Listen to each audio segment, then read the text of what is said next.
स्वागत है आपका मेरे चैनल मूवी एक्सप्लेन स्टूडियो में। मूवी की शुरुआत साल 2001 से होती है। स्कूल में एक टीचर बच्चों को पढ़ा रही होती है। वहीं हम देखते हैं कि उनका बेटा सुपरमैन की आउटफिट पहनकर घर की छत से कूद जाता है। बच्चे को लगा था कि वो सुपरमैन की तरह हवा में उड़ पाएगा, लेकिन अफसोस छत से कूदकर उसकी एक टांग टूट जाती है। उसकी माँ को खबर मिलते ही तुरंत वो हॉस्पिटल पहुँचती है। बच्चा माँ से पूछता है कि क्या मैं सुपरमैन की तरह उड़ नहीं सकता। माँ कहती है कि बेटा ऐसा सिर्फ फिल्मों में होता है, रियलिटी में ये चीजें नहीं होती। बच्चा कहता है कि क्या सुपर हीरोज एग्जिस्ट नहीं करते। माँ कहती है कि क्यों नहीं करते, बिल्कुल करते हैं, मगर रियल लाइफ में उनके पास कोई सुपर पावर्स नहीं होती। हमारी सोसाइटी के असली सुपर हीरो हमारे सोल्जर्स और डॉक्टर्स हैं। बल्कि तुम्हारे पापा भी एक सुपर हीरो है, क्योंकि वो पुलिस में है। ये सुनकर बच्चा मन में ठान लेता है कि वो बड़ा होकर अपने पापा के जैसा पुलिस वाला बनेगा और समाज को बुराई से बचाएगा। इसके बाद मूवी कई साल आगे फास्ट फॉरवर्ड होती है। जाएंगे नौसीन में जोरों का तूफान आया था। उस तूफान में कुछ मछुआरों की नाव फंस जाती है। फिर कुछ बड़े जहाज नाव को घेर लेते हैं और उसमें मौजूद गुंडों का गैंग लीडर नाव में बैठे सभी मछुआरों को मार डालता है। यहाँ मछुआरे उसके आगे अपनी जान की भीख भी मांगते हैं, लेकिन वो वैसी दरिंदा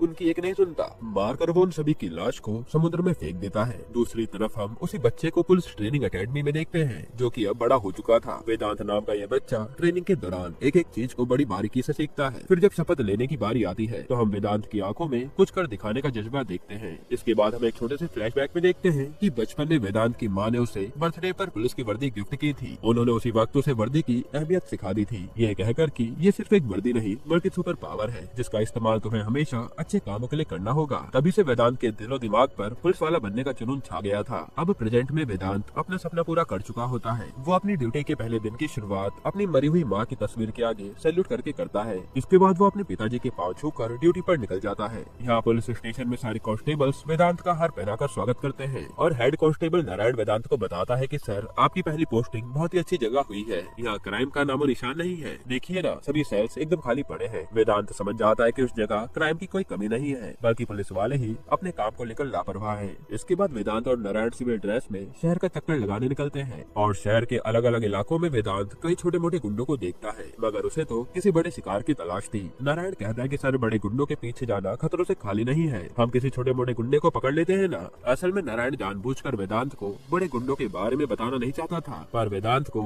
इस बात की भनक लग चुकी थी। वो नारायण से कहता है कि ठीक है, हम बड़े गुंडों को नहीं पकड़ेंगे, लेकिन कम से कम मुझे उनके बारे में बताओ तो सही। तब नारायण उसे पुजारी नाम के गुंडे के बारे में बताता है, जो अंडरग्राउंड होकर अपने लाखों गुंडों के गैंग को ऑपरेट करता है और उनसे दुनिया भर की इलीगल एक्टिविटीज करवाता है। पुजारी से भी एक बहुत बड़ा गुंडा है कोटियन, जो कि शहर के सभी पोर्ट्स को कंट्रोल करता है। इन गुंडों के दूर दूर तक कनेक्शन होने के कारण इन्हें मारना तो दूर, इन्हें पकड़ना नामुमकिन है। ये सब सुन वेदांत के दिमाग में कोई प्लानिंग चलने लगती है। फिर हम कुछ स्कूल की लड़कियों को देखते हैं जिन्हें हमारा लड़के छेड़ रहे थे और वेदांत भी वही आसपास था। इससे पहले कि वो कुछ करता, एक लड़की आकर उनमें से एक लड़के को थप्पड़ मार देती है। फिर वो स्कूल के उन लड़कियों को समझाती है कि ये मवाली सिर्फ 3 है और तुम इतनी सारी हो। इनकी हरकतें बर्दाश्त करने के बजाय तुम्हें मिलकर इन्हें सबक सिखाना चाहिए। फिर सारी लड़कियां उन हमारा लड़कों की पिटाई करके उन्हें वहाँ से भगा देती हैं। यहाँ वेदांत उस लड़की की बहादुरी देखकर उससे इम्प्रेस हो जाता है। इसके बाद सभी सीनियर पुलिस इंस्पेक्टर्स की पार्टी चल रही होती है, तो वेदांत भी अपने पिताजी के साथ पार्टी में आया था। कमिश्नर वेदांत की बहुत हौसला अफजाई करता है, कहता है कि समाज को तुम जैसे होनहार और काबिल पुलिस वालों की बेहद जरूरत है। फिर जैसे कमिश्नर शराब का गिलास अपने मुंह से लगाने वाला होता है, वेदांत कहता है कि सर, आपने अभी भी पुलिस की बैट पहनी हुई है, ऐसे में शराब पीना इस वर्दी की डिसरिस्पेक्ट होगी। तब आसपास के सभी पुलिस वाले वेदांत की बेबाक पने से हैरान थे। यहाँ कमिश्नर को अपनी बैट उतारनी पड़ती है ताकि वो पार्टी में शराब पी सके और इससे उसे वेदांत की बात से बेइज्जती जरूर महसूस होती है, लेकिन वो इस बात को हंसी में उड़ा देता है। फिर अगले दिन वेदांत नारायण से आसपास के इलाकों में हो रही सभी गैर कानूनी एक्टिविटीज की फाइल्स मांगता है।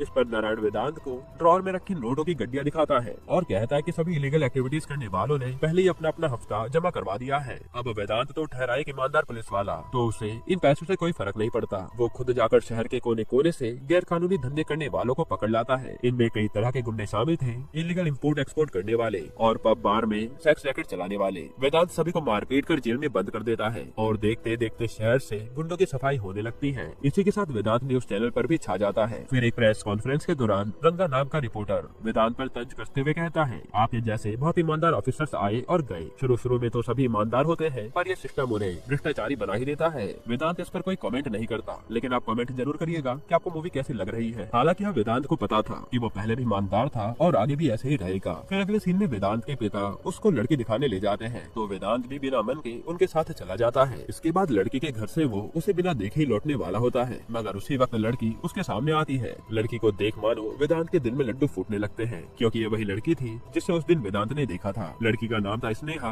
और वो पेशे से डॉक्टर थी। लड़का लड़की दोनों को अकेले में बातें करने भेजा जाता है, लेकिन इससे पहले कि वेदांत कुछ कहता, स्नेहा पहले उससे कह देती है कि मैं जानती हूँ कि ये सब थोड़ा अजीब है, हम दोनों कुछ दिन मिलते हैं, एक दूसरे को समझते हैं, फिर देखते हैं आगे क्या करना है। तो वेदांत भी झट से मान जाता है। इसके बाद अगले कुछ दिनों तक वेदांत और स्नेहा एक दूसरे से मिलते हैं, कॉफी पीते हैं और काफी घूमते फिरते भी हैं। ऐसे एक दिन दोनों कहीं जा रहे होते हैं तो सड़क पर एक प्रेग्नेंट औरत दर्द से करा रही थी। वेदांत और स्नेहा उसे तुरंत हॉस्पिटल पहुंचाते हैं। फिर वापस लौटते समय स्नेहा उदास हो जाती है। वो कहते कि औरतों की जिंदगी में पहले क्या कम परेशानियां थी, जो बच्चे पैदा करने का दर्द भी भगवान ने उन्हीं को दिया, कम से कम ये तो वो आदमी को दे सकते थे ना। वेदांत कहता है कि भगवान जानते हैं कि बच्चा पैदा करने का दर्द सिर्फ औरतें ही सहन कर पाएंगी, क्योंकि उनके पास काफी ताकत होती है, इसलिए उन्होंने ये दर्द औरतों को दिया। यहाँ वेदांत की बातें सुनकर स्नेहा समझ जाती है कि वो दिल का कितना अच्छा और औरतों की रिस्पेक्ट करने वाला लड़का है। फिर वो घर जाते ही अपने पापा से रिश्ते के लिए हाँ कह देती है। इसके बाद दोनों की धूमधाम से सगाई हो जाती है और नेक्स्ट सीन में हम एक माँ बेटी को पोर्ट से आते हुए देखते हैं। तभी कुछ गुंडों की नजर लड़की पर जाती है और वो उसे उसकी माँ के सामने ही किडनैप करके ले जाते हैं। लड़की चीखती है, माँ भी मदद की पुकार लगाती है, लेकिन वहाँ उनकी मदद के लिए कोई नहीं आता। इस तरफ वेदांत जेल में एक लोकल गुंडे को पीट रहा होता है, तो वो गुंडा मार खाते हुए कहता है, अगर दम है तो मेरे बॉस जैकी को पकड़ कर दिखाओ, वो यहाँ के सबसे खतरनाक गुंडे पुजारी के एरिया में है, पुजारी के रहते तुम उसका बाल भी बांका नहीं कर पाओगे। ये सुनकर वेदांत पुजारी के एरिया में घुसने की सोच लेता है, तो नारायण उसे समझाता है, कहता है सर उस इलाके का बच्चा बच्चा खतरनाक है, मत जाइए ना उस एरिया में। फिर भी वेदांत वहाँ चला जाता है और वो अपनी पूरी टीम के साथ उस एरिया के गुंडों पर अटैक कर देता है। इस बीच वेदांत जैकी को देखता है, जो उसे काफी दूर तक अपने पीछे भी भगाता है। हालांकि आखिर में वेदांत उसे धर दबोचता है। इसके बाद वो जैकी का कॉलर पकड़कर उसे घसीटते हुए ले जाने लगता है। तभी वहाँ पुजारी भी आता है और वेदांत को धमकाता है। ये सुनकर वेदांत जैकी को छोड़ पुजारी को ही पकड़ लेता है और उसके साथ वो उसके पंटरों को भी जेल में डाल देता है।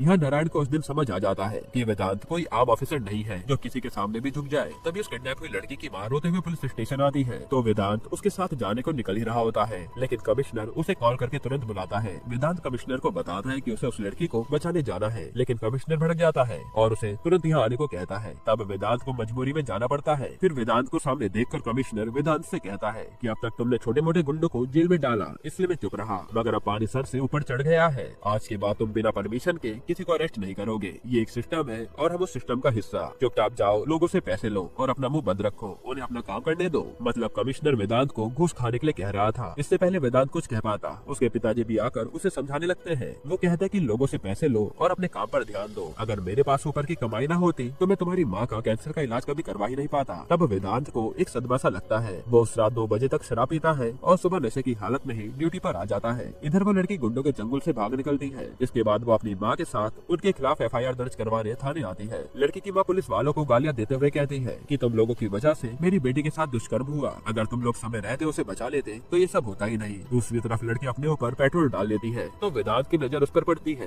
पर नशे में होने के कारण वो कुछ रिएक्ट नहीं कर पाता। वहीं देखते देखते लड़की खुद को आग लगा लेती है और सब उसे बचाने की बहुत कोशिश करते हैं, लेकिन लड़की जलकर मर जाती है। अब तक वेदांत का नशा भी उतर चुका था। वो नारायण से कहता है कि फाइल में लिख दो कि लड़की का ब्रेकअप हुआ था, इसी गम में उसने खुद को जला लिया। मानव वेदांत भी सिस्टम का हिस्सा बन चुका था और यहाँ लड़की की माँ दुख में बिलख रही थी। वो बड़बड़ाते हुए गुंडों को कोसते हुए कहती है कि उन्हें इससे भी कई गुना ज्यादा तकलीफ होगी जितनी मेरी बेटी को हुई है। और वेदांत ये सब सुनकर मन में तथास्तु कह के वहाँ से चला जाता है। अगले सीन में वेदांत अपनी माँ की फोटो को देखकर उनकी एक बात याद कर रहा होता है। उन्होंने कहा था कि तुमने चाहे वर्दी पहनी हो या न पहनी हो, मगर तुम्हारा दिल हमेशा लोगों की मदद के लिए तैयार होना चाहिए। इससे होता यूँ है कि वेदांत के 2 चेहरे बन जाते हैं। वो दिन में तो सिस्टम के मुताबिक अपनी ड्यूटी निभाता और रात को बगीरा वाला मास्क लगाकर गुंडों की तलाश में निकल पड़ता। अब आज वो गुंडे उस समय दारू पी रहे होते हैं और आपस में बातें कर रहे होते हैं कि क्या लड़की थी यार, लेकिन हाथ से निकल गई, कि क्या लड़की थी यार, पर हाथ से निकल गई। अब हमें दूसरी लड़की का इंतजाम करना पड़ेगा। तभी वेदांत वहाँ आ जाता है और सभी गुंडे उस पर हमला कर देते हैं, मगर वेदांत के सर पर उस वक्त खून सवार था। वो एक एक करके सभी गुंडों का सफाई कर देता है। ये सब वहाँ होते हुए एक बच्चा छिपकर देख रहा था। फिर इसके बाद जब पुलिस वाले उन गुंडों की हालत देखते हैं तो हक्का बक्का रह जाते हैं, क्योंकि उन्हें बड़ी बेरहमी से मारा गया था। पुलिस बच्चे से पूछती है कि इन्हें मारने कितने आदमी आए थे। बच्चा कहता है सिर्फ एक। इसके बाद पुलिस बच्चे से उसका हुलिया पूछती है। इस पर बच्चा एक शब्द बोलता है बगीरा। यहाँ यहाँ से बगीरा के चर्चे होना शुरू हो जाते हैं। न्यूज चैनल पर डिबेट होने लगती है कि आखिर ऐसे खतरनाक तरीके से नरसंहार करने वाला कौन हो सकता है।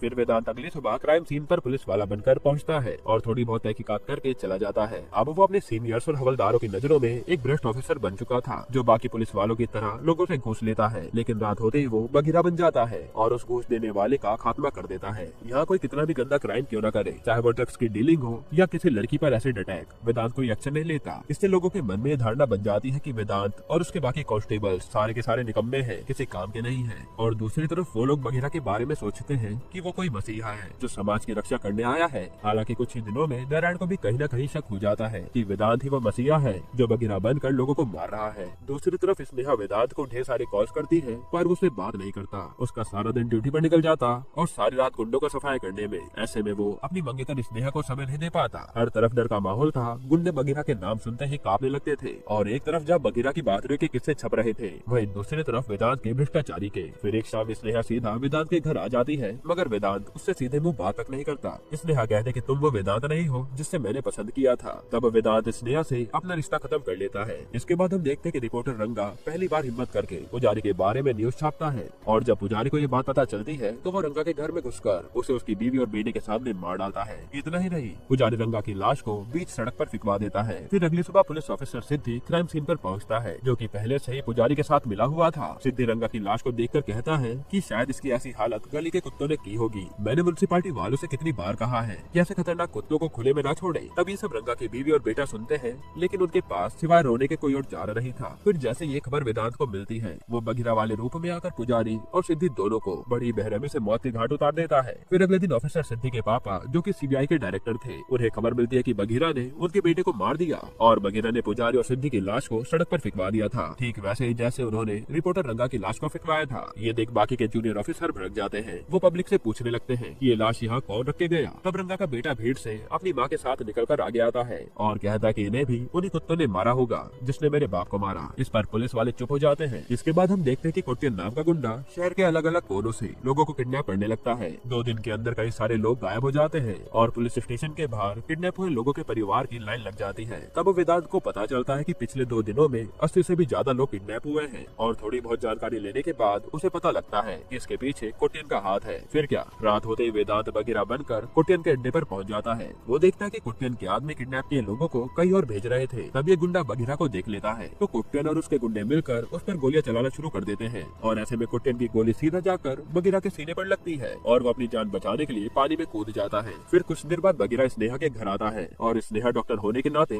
बगीरा की गोली निकालकर उसकी जान बचा लेती है। हालांकि अब स्नेहा को भी पता चल चुका था कि वेदांत ही बगीरा है जो मसीहा बनकर लोगों की जान बचाता है और गोली निकलते ही वेदांत फिर अपना फर्ज निभाने चला जाता है। इसके बाद स्नेहा ड्रॉअर से अपनी एंगेजमेंट रिंग निकालकर दोबारा से अपनी उंगली में पहन लेती है, क्योंकि वो समझ चुकी थी कि वेदांत किस मिशन पर है। इधर कुट्टियन जान चुका था कि बगीरा उसे मारने फील्ड लौट कर आएगा, तो वो अपने घर में बैठा उसी का इंतजार कर रहा था। फिर उसके आते ही कुट्टियन कहता है कि आओ बगीरा, तुम्हें मौत से खेलने में बहुत मजा आता है ना। बगीरा कहता है कि उन लोगों को तुमने किडनैप क्यों करवाया था। कुट्टियन कहता है कि ये तो बस एक ट्रेलर है, न जाने कितने लाखों लोग किडनैप हुए हैं। इन सब के पीछे राणा नाम के गुंडे का हाथ है। वो इंसान के भेष में एक हैवान है, राक्षस है। वो लोगों को किडनैप करके वो अलग अलग देशों में उनके ऑर्गन्स बेचता है। उसने मुझे काम सौंपा था, पर तुम्हारी वजह से मैं ये काम नहीं कर पाया। मैं जानता हूँ कि वो किसी भी वक्त आकर मुझे और मेरे परिवार को मार देगा, इसलिए मैंने खुद ही अपनी बीवी और बेटी को मार दिया। अब तुम भी जल्द ही मरोगे। ये कहते हुए कुट्टियन खुद को गोली मार लेता है। इस तरफ सीबीआई डायरेक्टर अपने बेटे सिद्धि का अंतिम संस्कार अपने सीनियर और दोस्त गुरु को करने के लिए कहता है। असल में डायरेक्टर का दोस्त होने के नाते गुरु ने सिद्धि की परवरिश की थी। अब डायरेक्टर चाहता था कि वही उसके खूनी का पता भी लगाए। फिर फ्लैशबैक में हमें गुरु और सिद्धि के बॉन्ड को दिखाया जाता है और सिद्धि को याद करते हुए गुरु ठान लेता है कि वो बगीरा को किसी भी हाल में पकड़ कर रहेगा। फिर अगले दिन गुरु सभी ऑफिसर्स को बुलाकर उन्हें बगीरा को पकड़ने के ऑर्डर्स दे देता है और वहाँ मौजूद नारायण सोचने लगता है कि अब वेदांत सर की जान खतरे में है। इधर वेदांत के कानों में अब भी कुट्टियन की आवाज गूंज रही थी। वो पुरानी फाइलों में राणा के रिकॉर्ड्स खोजने लगता है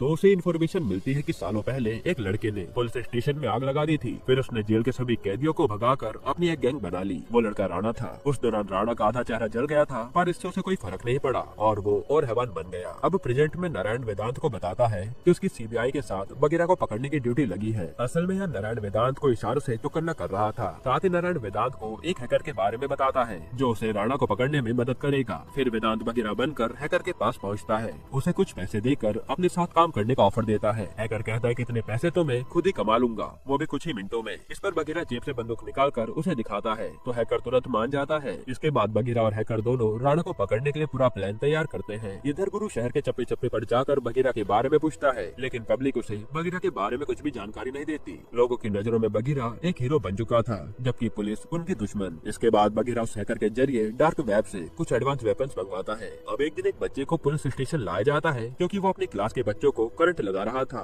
बच्चा वेदांत को बताता है कि मैंने कुछ बिजली की तारों को जोड़कर एक्सपेरिमेंट किया और उन्हें पहन लिया। अब कोई भी मुझे परेशान करता या मेरे करीब आने की कोशिश करता तो मैं बटन दबाकर उन्हें शॉक दे देता हूँ। ये सुनकर वेदांत उस जीनियस बच्चे को अपनी टीम में शामिल कर लेता है और उसे वही एक्सपेरिमेंट बड़े लेवल पर करने को कहता है। अब दिन ब दिन एक तरफ लोगों की मिसिंग होने की घटनाएं बढ़ती जाती है और दूसरी तरफ गुरु बगीरा को ढूंढने के लिए सारे पैतरे आजमा रहा होता है। इसके बाद एक दिन एक शराबी कोई कंप्लेन करने पुलिस स्टेशन आता है। वेदांत को उसकी बातों से पता चलता है कि वो छोटे बॉम्ब बना सकता है, इसलिए वेदांत उस शराबी को भी अपनी टीम में ले लेता है। ऐसे करके वेदांत और उसकी टीम अपना काम कर रही होती है ताकि सारे किडनैप हुए लोगों को राणा के कैद से आजाद कर सके। फिर स्नेहा वापस वेदांत के घर आती है तो वेदांत अभी भी उससे सीधे तरीके से बात नहीं करता और उसे वहाँ से जाने को कहता है, पर स्नेहा नहीं मानती। वेदांत उसे जोर का चाटा लगा देता है, स्नेहा तभी नहीं मानती, उल्टा वो वेदांत के गले लग जाती है। वेदांत उसे कहता है कि चली जाओ वरना तुम्हारी जान भी खतरे में आ जाएगी, पर स्नेहा उसकी एक भी नहीं सुनती। फिर आखिरकार वेदांत को भी स्नेहा के प्यार को अपनाना पड़ता है। अब अगले सीन में हम देखते हैं कि वेदांत हैकर के साथ मिलकर कुट्टियन के फोन का डाटा निकालता है, जिससे उसे पता चलता है कि किडनैप हुए लोगों को उपाला इलाके में ऑर्गन ट्रेडिंग के लिए कैद किया गया है। वेदांत बिना समय गवाए बगीरा बनकर उपाला पहुंच जाता है।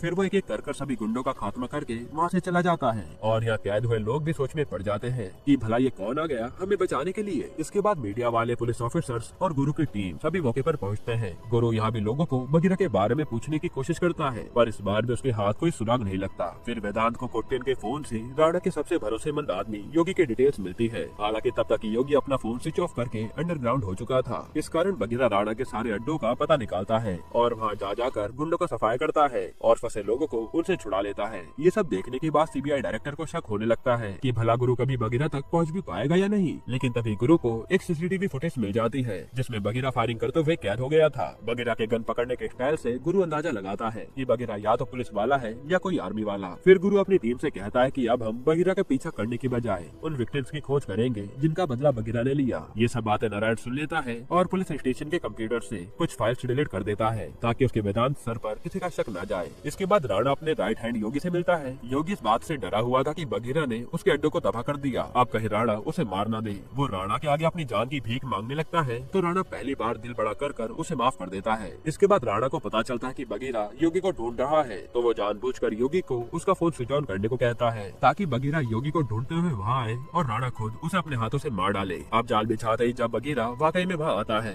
तो सभी गुंडे मिलकर उस पर बरस जाते हैं। तब जाकर बगीरा को एहसास होता है कि ये सब राणा ने जाल बिछाया था। यहाँ बगीरा उन गुंडों से लड़ने में लगा होता है। वहीं राणा और योगी अपने सबसे बड़े प्लान को अंजाम देने में लग जाते हैं जहाँ वो लाखों लोगों को ऑर्गन ट्रेडिंग के लिए बेचने वाले थे। इधर बगीरा सभी गुंडों को निपटा के चला जाता है और राणा और योगी की तलाश में जुट जाता है। वहीं नारायण के फाइल से डिलीट करने पर भी एफआईआर की सॉफ्ट कॉपीज से ये कंफर्म हो जाता है कि सभी विक्टिम्स ने उसी पुलिस स्टेशन में कंप्लेन की थी। अब गुरु को यकीन हो जाता है कि उसी पुलिस स्टेशन का कोई पुलिस वाला है जो कंप्लेन लिखने के बाद बगीरा बनकर विक्टिम्स की मदद करने पहुंच जाता है। इस बात के बारे में पूछने के लिए गुरु उस पुलिस स्टेशन के एक कांस्टेबल को बुलाता है। फिर उसे प्रमोशन का झांसा देकर एक पुलिस ऑफिसर के बारे में पूछने लगता है। ऐसे में ये बात साफ हो जाती है कि वेदांत ही बगीरा है। इसके बाद राणा के साथ मिला गुरु की टीम का एक ऑफिसर योगी को बताता है कि वेदांत नाम का एक पुलिस ऑफिसर बगीरा है। इधर हैकर वेदांत को इन्फॉर्म करता है कि योगी ने अपना फोन स्विच ऑन कर लिया है। ये सुनते वेदांत बगीरा बनकर राणा और योगी को ढूंढने निकल जाता है। तब वेदांत को रात में जाता देख उसके पिताजी को उस पर शक होता है और वो उसके कमरे का ताला तोड़कर अंदर जाते हैं। तब अंदर का नजारा देखकर उनके होश उड़ जाते हैं। उन्हें तुरंत समझ आ जाता है कि उनका बेटा ही बगीरा है और अब राणा जैसा खतरनाक गुंडा और गुरु जैसा बड़ा ऑफिसर दोनों उसकी जान के दुश्मन बने हुए हैं, जिससे उन्हें टेंशन हो जाती है। इधर बगीरा को स्नेहा का कॉल आता है और वो जैसे कॉल रिसीव करता है दूसरी तरफ से उसे राणा की आवाज सुनाई देती है। यानी जब राणा को पता चला कि वेदांत बगीरा है तो उसने उसकी मंगेतर स्नेहा को किडनैप कर लिया। राणा वेदांत को 2 ऑप्शन देता है। पहला ये कि वो आधे घंटे के अंदर पोर्ट पर पहुंचकर किडनैप हुए 50 लोगों को बचाए, नहीं तो राणा उस पिंजरे को समुद्र में डुबा देगा जिसने उसने उन लोगों को कैद किया है। और दूसरा ऑप्शन यह है कि वो यहाँ आकर अपनी मंगेतर को बचाए। इसके बाद राणा स्नेहा को टॉर्चर करना शुरू करता है, उसका एक एक नाखून उखाड़ कर फेंक देता है। फिर कुछ देर बाद राणा अपने गुंडों से कहता है कि नजर रखो, वो इसे बचाने यहाँ जरूर आएगा। ये सुनकर स्नेहा जोर जोर से हंसते हुए कहती है अगर वो वेदांत होता तो बेशक यहाँ आता, लेकिन वो बगीरा है, उसके लिए परिवार से ऊपर उसका देश है, उसके लोग हैं। ये सुनते राणा स्नेहा को गुस्से में जान से मार डालता है। इस तरफ पिंजरा पानी में डूबने ही वाला होता है, पर बगीरा अपनी पूरी जान लगाकर उसे पानी में गिरने से रोकता है। वो अकेला और सामने 50 लोग, ऊपर से लोहे का पिंजरा। रस्सी खींचते खींचते बगीरा की हालत खराब होने लगती है। उसे स्नेहा का भी डर सताए जा रहा था।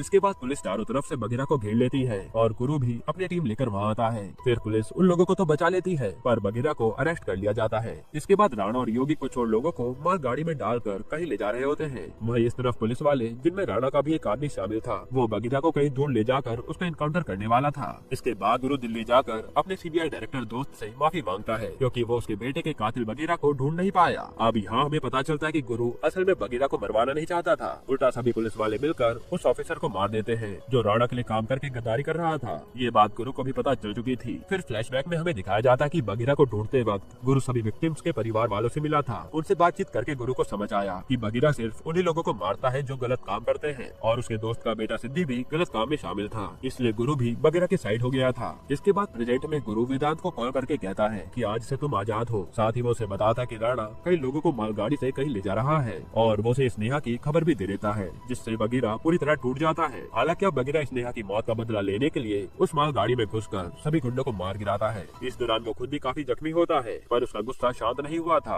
और अंत में उसका सामना राणा से होता है। यहाँ दोनों के बीच घमासान लड़ाई होती है, मगर बगीरा स्नेहा को याद करते हुए राणा को मौत के घाट उतार देता है और सभी लोगों की जान भी बचा लेता है। यहीं पर ये मूवी खत्म होती है। दोस्तों, आपको ये मूवी कैसी लगी हमें कमेंट में जरूर बताइएगा।